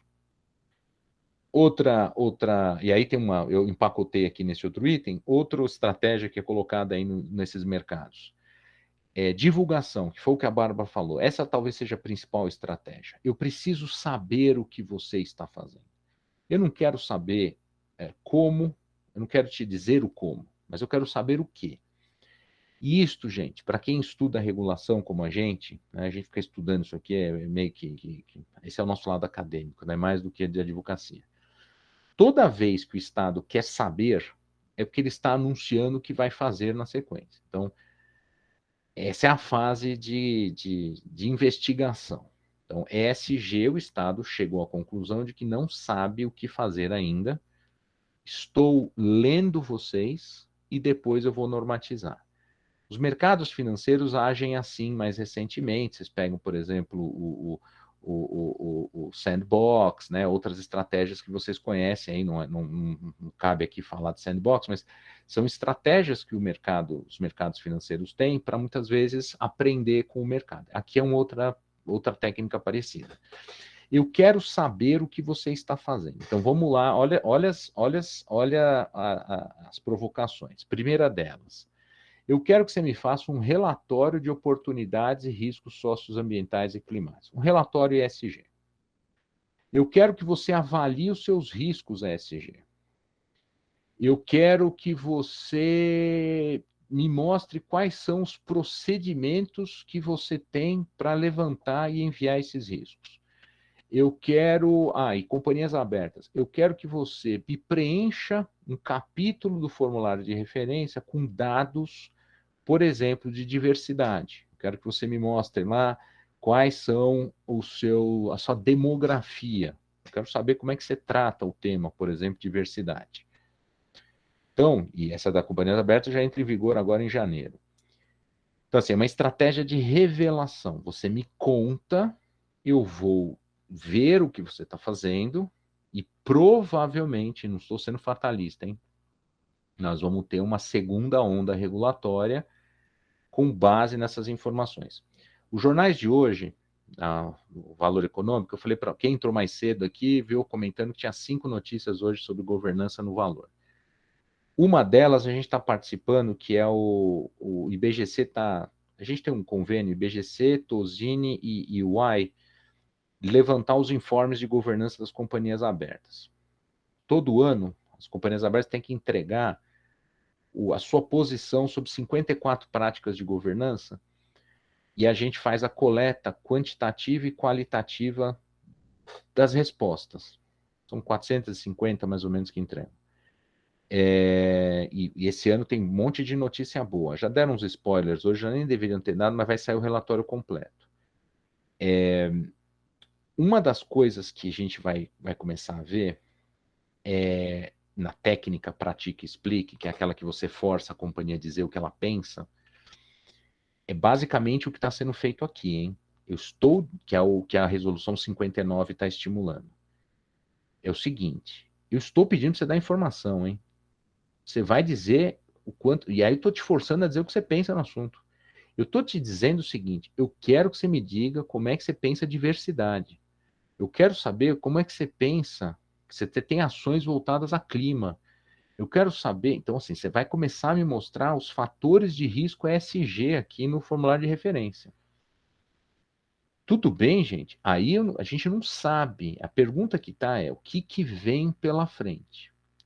E o mercado securitário, e a Bárbara acho que pode agora pegar essa carona, ele muito se espelha nisso, até porque é o primo ali, mas também, como ela já anunciou agora há pouco, tem as suas peculiaridades, o seu jeito, né? E eu diria que só pelo fato aí dela ter falado da diversidade ser um pouco diferente da discussão, talvez mais conservador em algum certo ponto, é interessante vocês observarem essas mudanças regulatórias nos primos, porque talvez possa ser a próxima onda para vocês Mas eu acho que mais do que isso, uma oportunidade para vai que vocês se adiantam como organizações para ganhar espaço de mercado e muitas vezes ganhar tempo numa possível mudança lá para frente. Mas aí fica minha provocação e eu passo para a Bárbara complementar, porque a gente tem essa discussão sobre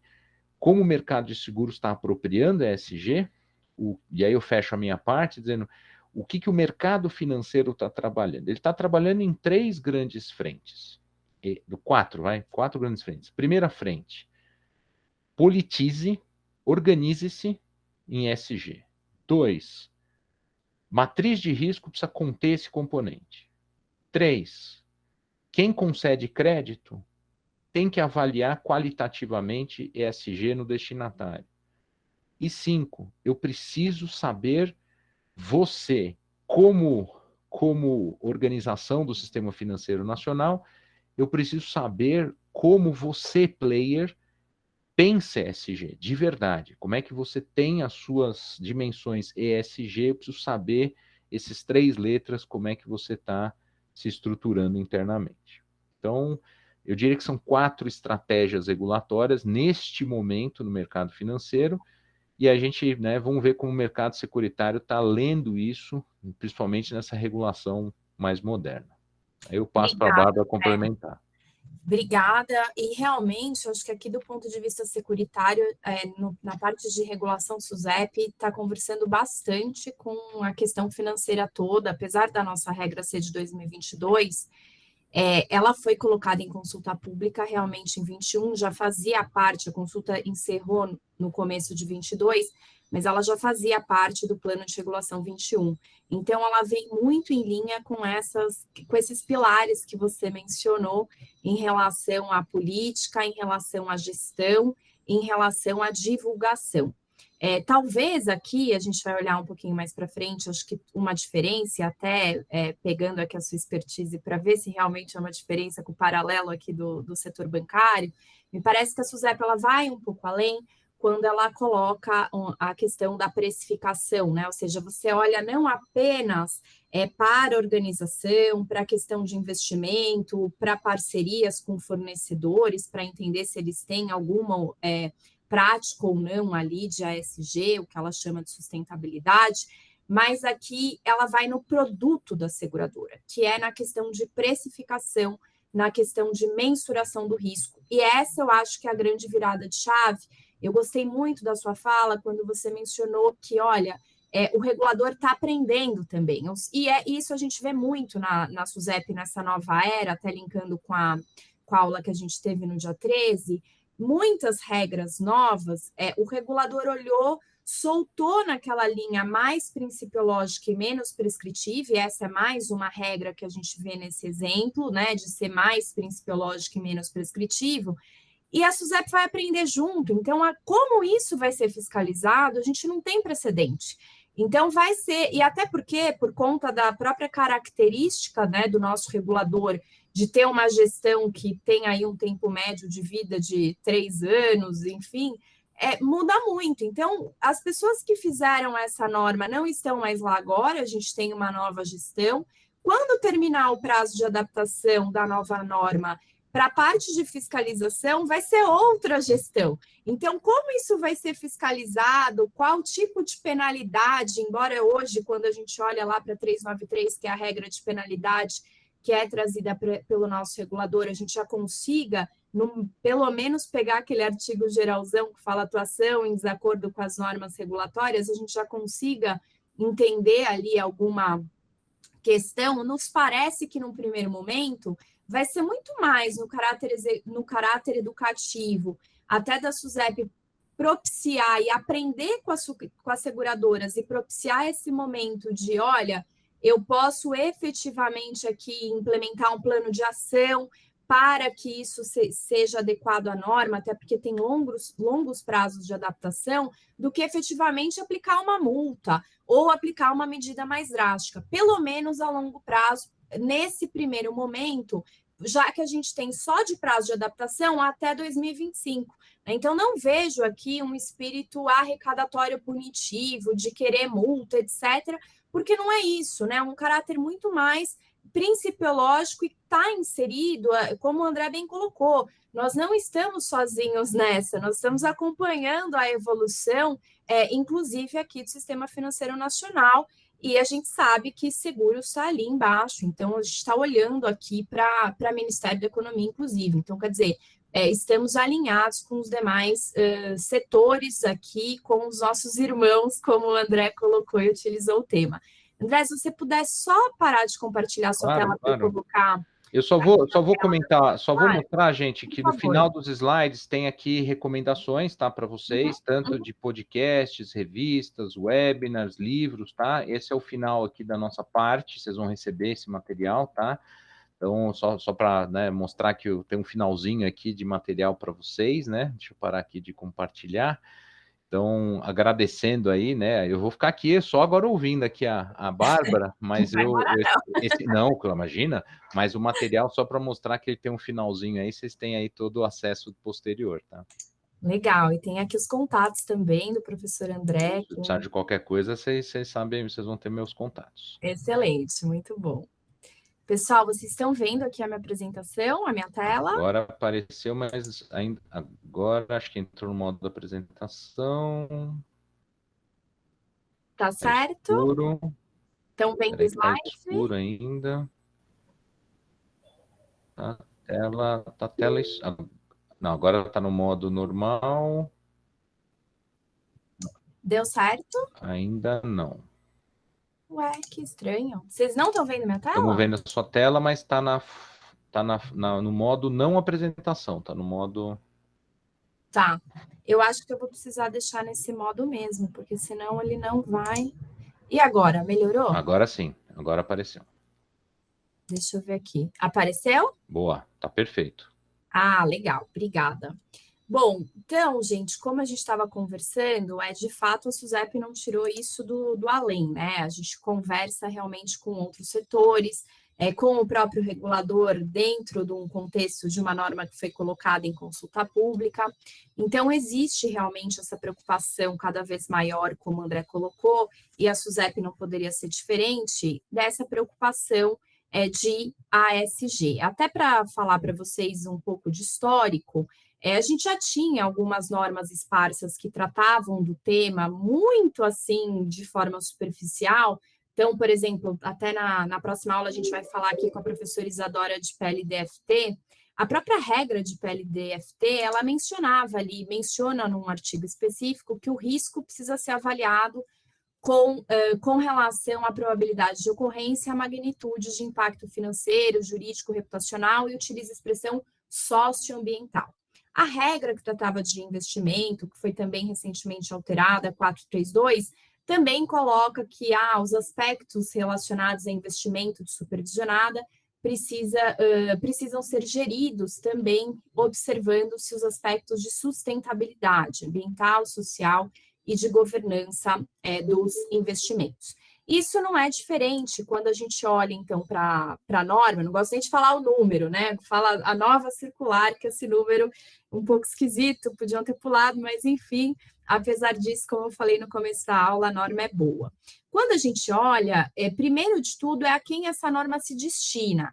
Então, ela se destina a supervisionadas, assim entendidas como as seguradoras, entidades abertas de previdência complementar, sociedades de capitalização e ressegurador local, que está ali para as seguradoras como em mesmo patamar, digamos assim, em termos de regulação, muito embora hoje a gente saiba que existe a segmentação de S1, S2, S3, S4, de acordo com o porte da companhia, mas a norma não traz aqui de forma obrigatória, por exemplo, os corretores de seguros e os corretores de resseguro, diferentemente do que a norma obriga quando ela trata da 612, quando ela trata da 416. Mas isso não significa, então, que aqui, então eu sou de corretora, vou desligar agora e vou embora, não vou mais acompanhar. Não, porque justamente quando ela trata da relação com os parceiros, há um incentivo para que as supervisionadas adotem políticas e que coloquem o que elas esperam dos seus parceiros. Então, o que isso significa? que um corretor, para ele entrar num bid, para ele ser parceiro da seguradora, ele também precisa estar atento, aos requisitos de sustentabilidade que a norma traz, quando ela coloca, embora ela não seja diretamente supervisionada, esse parceiro precisa estar atento, porque senão ele vai ser bloqueado ali, digamos assim, eu vou ter um impedimento, por exemplo, com relação a uma contratação, com relação a uma parceria. E aqui interessante é que ela utiliza o termo ASG nas suas definições, mas ela trata esse termo, a norma não chama ASG, né? Quando a gente coloca lá, do que a norma trata? Quando a gente olha a 666 propriamente dita, ela fala, dispõe sobre requisitos de sustentabilidade. Até esse foi um ponto que aqui internamente, né, André, a gente discutiu muito. Falou, nossa, mas por que não veio ASG em seguros? Não, ela chama de requisito de sustentabilidade o quê? Todo esse conjunto de riscos que são divididos entre climáticos, ambientais e sociais, que a gente até falou do social, a definição do que a norma espera como social. E aí, até vindo, não deu tempo, obviamente que o tempo aqui é curto, mas muito em linha até com outros órgãos, a norma também separa o C de climático do A de ambiental. Então, ela define tanto o C de climático como ambiental. Para vocês terem uma ideia, só de climático são 3 definições. Então, ela segrega entre climático físico, climático de transição, climático de litígio, fora o ambiental mais relacionado à questão da degradação do meio ambiente. E, de certo modo, se a gente olhar para o nosso setor, e até pensando em políticas de precificação, subscrição, aspectos que já são adotados especialmente por supervisionadas seguradoras e resseguradores ligados a grupos globais, já existe uma preocupação grande, vira e mexe a gente escuta, teve ali uma negativa de risco relacionada a um aspecto climático, né? Ninguém quis esse risco, mas a gente não vê a mesma questão no aspecto de subscrição relacionado a um risco social, por exemplo. E é até curioso, porque hoje os nossos produtos, se a gente olhar para um D&O, uma linha financeira, prática trabalhista indevida está coberta. Praticamente todas as apólices de D&O hoje cobrem prática trabalhista indevida. Né? A gente tem custos de defesa até que esse segurado, de fato, seja entendido como o condenado em determinadas situações. Então, quer dizer, será que isso não me parece aqui, a gente tem discutido muito com isso, algo que vai fazer com que deixe de segurar? Será que a gente vai chegar num ponto que vamos fazer uma discussão em que não hajam riscos seguráveis? Será que a gente vai chegar nesse nível? Não me parece que seja esse aqui o objetivo. Até porque, numa situação de guerra, por exemplo, que nós estamos vivendo hoje, alguns riscos, algumas fontes de energia lá na Europa, elas precisam, só tem aquela. Então, quer dizer, como é que você vai produzir aquilo sem estar assegurado?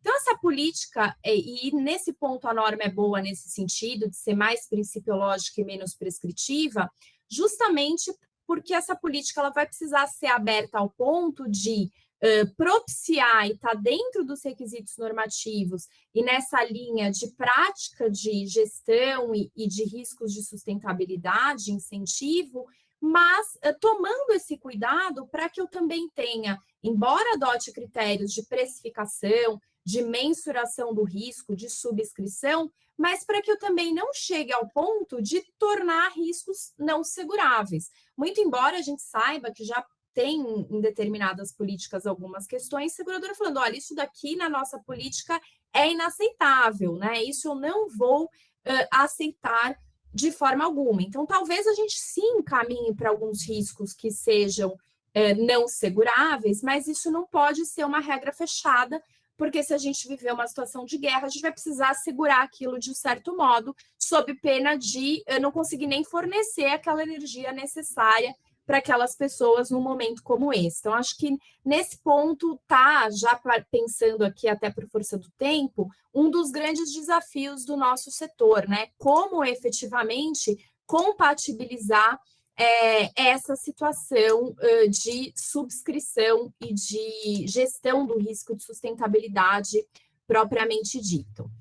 E aí depois a gente vai verificar um pouquinho aqui mais no detalhe, né, esses aspectos, mas a norma traz prazos de adequação que são bastante extensos.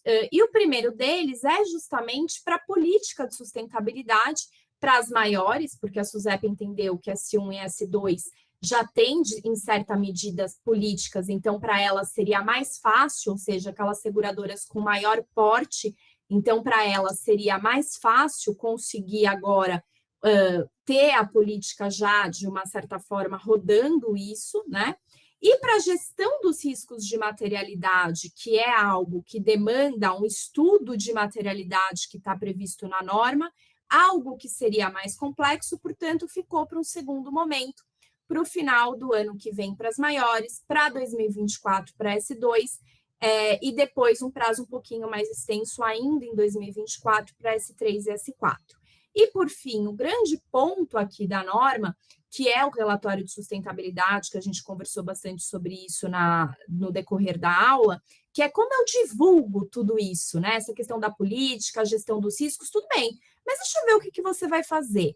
E aqui tem um ponto muito importante no que se refere à parametrização, ou seja, não só em pensar nos aspectos qualitativos e não quantitativos, como o professor André mencionou, mas como que eu vou parametrizar e colocar as mesmas informações para que todos consigam ter a leitura de uma forma que seja padronizada, né? Não adianta cada um fazer esse relatório de uma forma. Então, por mais que a norma tenha ali um caráter principiológico e tenha algumas informações mínimas necessárias para a disponibilização desse relatório, é importante, a norma entendeu isso como fruto ali das sugestões da consulta pública no momento seguinte, mencionando ali quando ela foi publicada, de que cabe, então, aqui a SUSEP trazer algumas questões justamente para possibilitar alguns quadros para facilitar esse caminho de divulgação de informação. Então, acho que isso é uma tendência, talvez vamos ver se sai ainda até o final desse ano, ou pelo menos começo do próximo, justamente para que exista essa parametrização no que se refere ao relatório de sustentabilidade propriamente dito. E aí, algo importante no que se refere a prazos, a gente tem o primeiro relatório agora, em 24, quer dizer, a gente vai ter um relatório em abril de 24, mas com a database de dezembro de 23, e depois para S2, S3 e S4, em junho de 2025, né, o primeiro relatório. Para os próximos relatórios, ou seja, os anos base seguintes, vai ser sempre no período, então, de abril e não de junho, como o próximo. Então, veja, são 19 artigos distribuídos em 6 capítulos, mas que trazem aí bastante coisa no que se refere ao que deve ser, sim, observado pelas supervisionadas. Então, só para vocês terem aqui uma ideia, colocamos, e como o professor André falou, depois esses slides vão ficar disponíveis para vocês, com relação à política de sustentabilidade, é importante aqui que a gente continua tendo a política, que é a política de gestão de riscos, à luz da 416, então, portanto, ela não vai ser considerada a mesma política, né? Eu tenho uma nova política, então, ela não é uma política complementar à política de gestão de risco, então, precisa ter uma política específica de sustentabilidade, tendo ali essas definições todas, muito embora eu possa definir essa política no âmbito de um grupo ou no âmbito do conglomerado, e vou poder revisitar, então, essa política, né? E aí o André até colocou esse ponto da reavaliação de 3 em 3 anos, a SUSEP coloca isso. Ela coloca a necessidade dessa política ser reavaliada de 3 em 3 anos, mas ela utiliza a expressão ou seja, sempre que é supervisionada a julgar necessário. Então, veja como é amplo o conceito, veja como é aberto. Quando que a gente poderia considerar que eu vou precisar revisar a política? Será que o ingresso, o oferecimento de um produto novo de seguro está aqui dentro? Me parece que sim. Um novo nicho de clientes que eu vou atender? Me parece que sim, eu vou precisar revisitar aqui a política de sustentabilidade. Então, acho que esse é um outro ponto aqui de bastante atenção.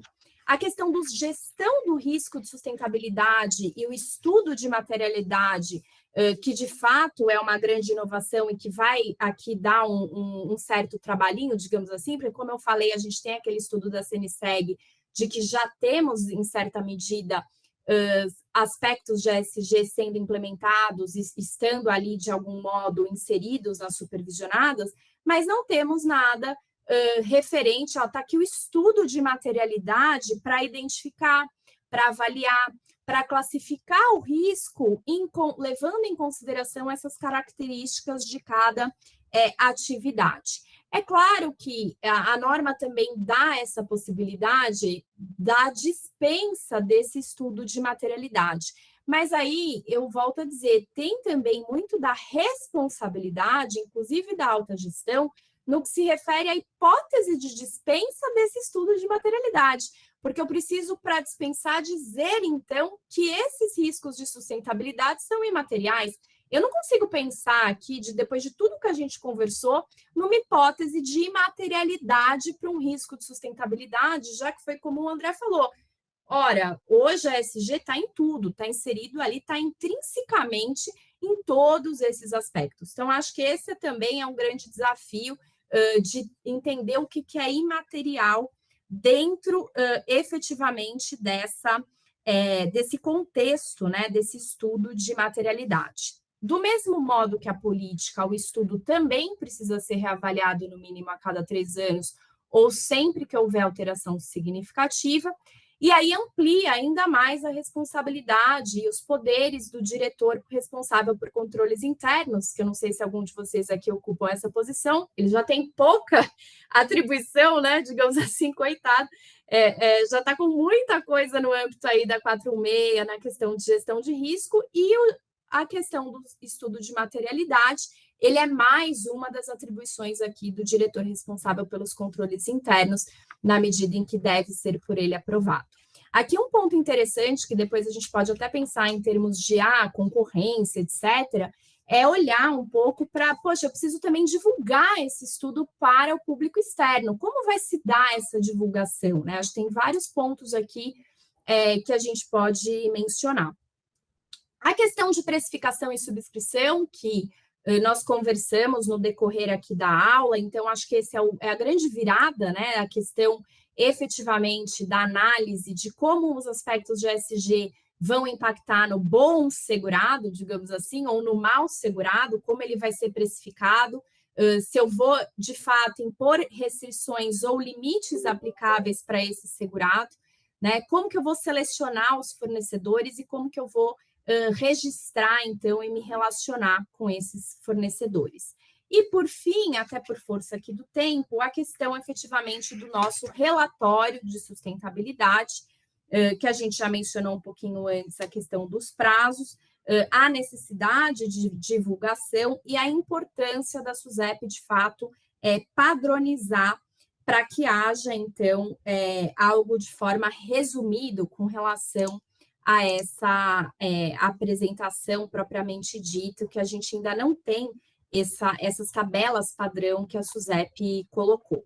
Acho que em termos de desafio para o setor são inúmeros, mas a gente vê, como falamos aqui, com muito bons olhos, né? O custo efetivo, o André falou do custo de diversidade, mas o custo de não estar em linha com a ESG, com certeza, num primeiro momento, você fala, política, estudo, quantas horas que vão ser despendidas com relação a isso, mas no final, André começou abrindo, falando, é o certo a se fazer, e é realmente o certo a se fazer em termos aqui de custo. Mas a gente tem uma série de desafios que eu diria que, além de precificar, subscrever e ter o relacionamento na ponta com o corretor, com o regulador de sinistro, com todos os players da cadeia, com os próprios corretores e demais resseguradores eventuais admitidos que não estão obrigados aqui na norma, muito embora esses pertençam muitas vezes a empresas, né, grupos mundiais que já têm, então são empresas estrangeiras e que já têm certas políticas, mas a gente tem um desafio não só de estar em compliance com a regra em termos de supervisionada, mas como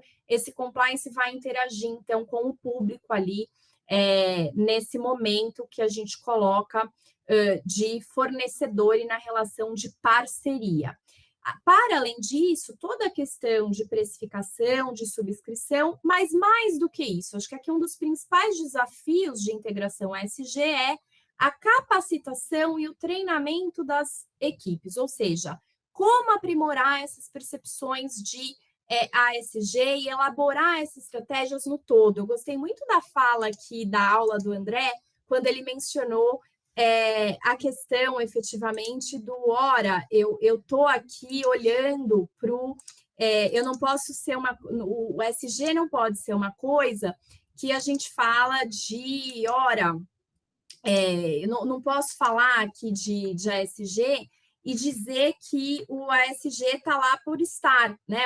Eu tenho uma obrigação maior do que essa, não pode ser algo para dizer que eu tenho, precisa ser algo que esteja ali na cultura. Então, acho que essa capacitação das equipes e todos os conceitos, eu tenho visto, inclusive pós-666, seguradoras postando até em LinkedIn, outras redes, ora, estamos sustentáveis, acabamos com os copos de plástico. Mas, gente, vamos olhar para a norma. A norma é muito mais do que isso, especialmente no aspecto do S. O estudo de materialidade é muito mais complexo do que isso, e a divulgação está muito além de postar no LinkedIn que a empresa é importante, a empresa adotar essa prática, mas ela é realmente uma mudança de paradigma no que se refere a essa divulgação. Então, acho que a gente tem aí um prazo de adaptação que parece extenso, mas não é. O tempo passa bem rápido e até pensando em S1, S2, o prazo está logo ali.